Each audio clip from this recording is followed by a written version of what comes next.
নমস্কার বন্ধুরা, আর একবার আমি আপনাদের কাছে আরেকটি রেসিপি নিয়ে এসেছি। ওটা হচ্ছে ঢেঁড়সের তরকারি।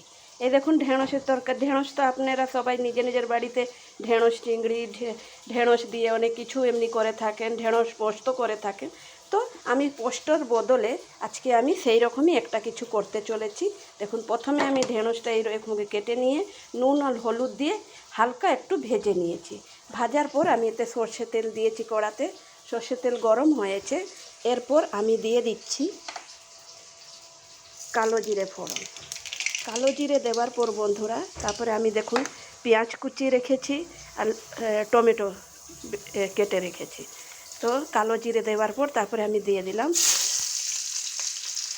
পেঁয়াজ কাটা। পেঁয়াজটাকে আপনি যেমনিভাবেও কাটতে পারেন, তো আমি এইখানে পেঁয়াজটাকে স্লাইসে কেটেছি। কেটে নিয়ে যখন একটু ভেজে নেব,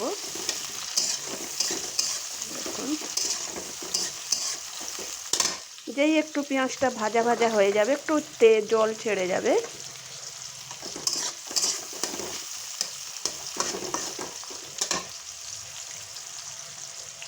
দেখুন তারপর আমি দিয়ে দিলাম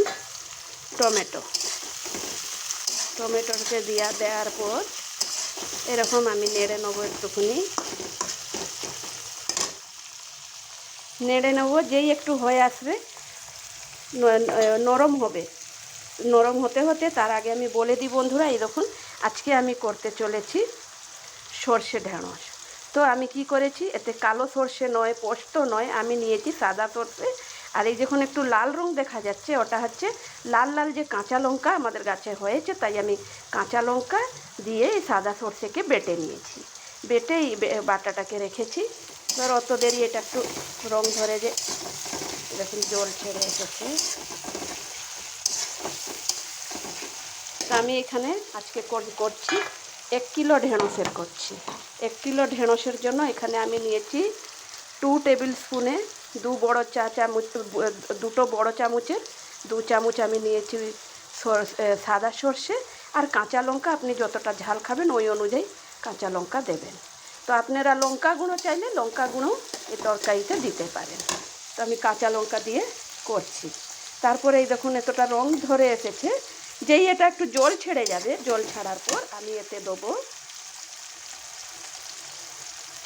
2 টেবিল স্পুন আদা রসুনের বাটা। যেহেতু আমি পেঁয়াজ কুচি দিয়েছি, সেই জন্য আমি পেঁয়াজ বাটা দিচ্ছি না, তাই আদা রসুন বাটা দেবো। 2 টেবিল স্পুন আমি দিলাম আদা রসুন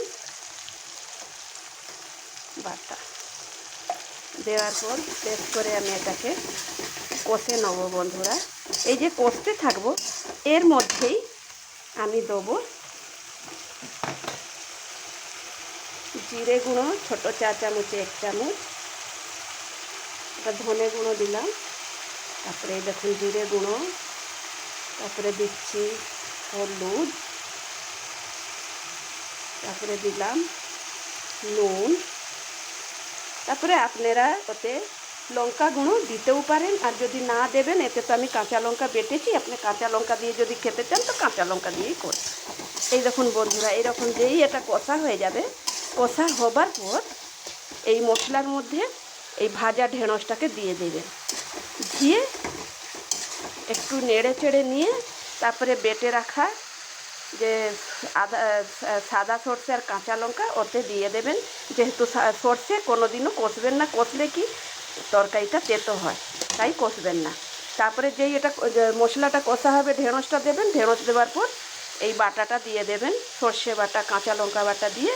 আর জল ধুয়ে নেবেন, জল দিয়ে ধুয়ে আন্দাজ মতন জল দিয়ে ঢেকে নেবেন বন্ধুরা। আর সেই জলেতেই এটা সেদ্ধ হবে আর পুরো মাখা মাখা হয়ে যাবে। এই রকম বন্ধুরা একবার করে আর খেয়ে দেখবেন, আর বলবেন কেমন লাগছে। ভালো লাগলে নিশ্চিত একটা সাবস্ক্রাইব লাইক তো করবেনই। ঠিক আছে, রাখছি। Thank you.